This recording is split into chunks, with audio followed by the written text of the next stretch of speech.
শহীদ হয়ে গেছে কারবালার ময়দানে, আমি যাইতেছি। আমার হুসাইন ডাক দিছে নানাজি কইয়া, আমি রওজায় থাকতে পারি নাই রে।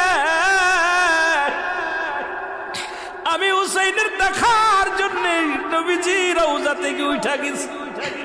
আলেমরা সর।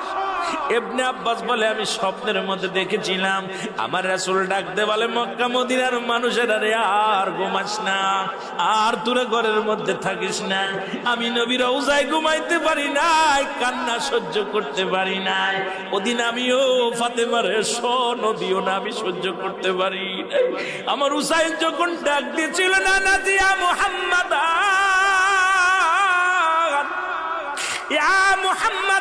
যেদিন ডাক দিয়েছিল রে, সেদিন আমি নবী রওজা থেকে পাগলের মতো উঠে কারবালা পর্যন্ত চলে গিয়েছিলাম।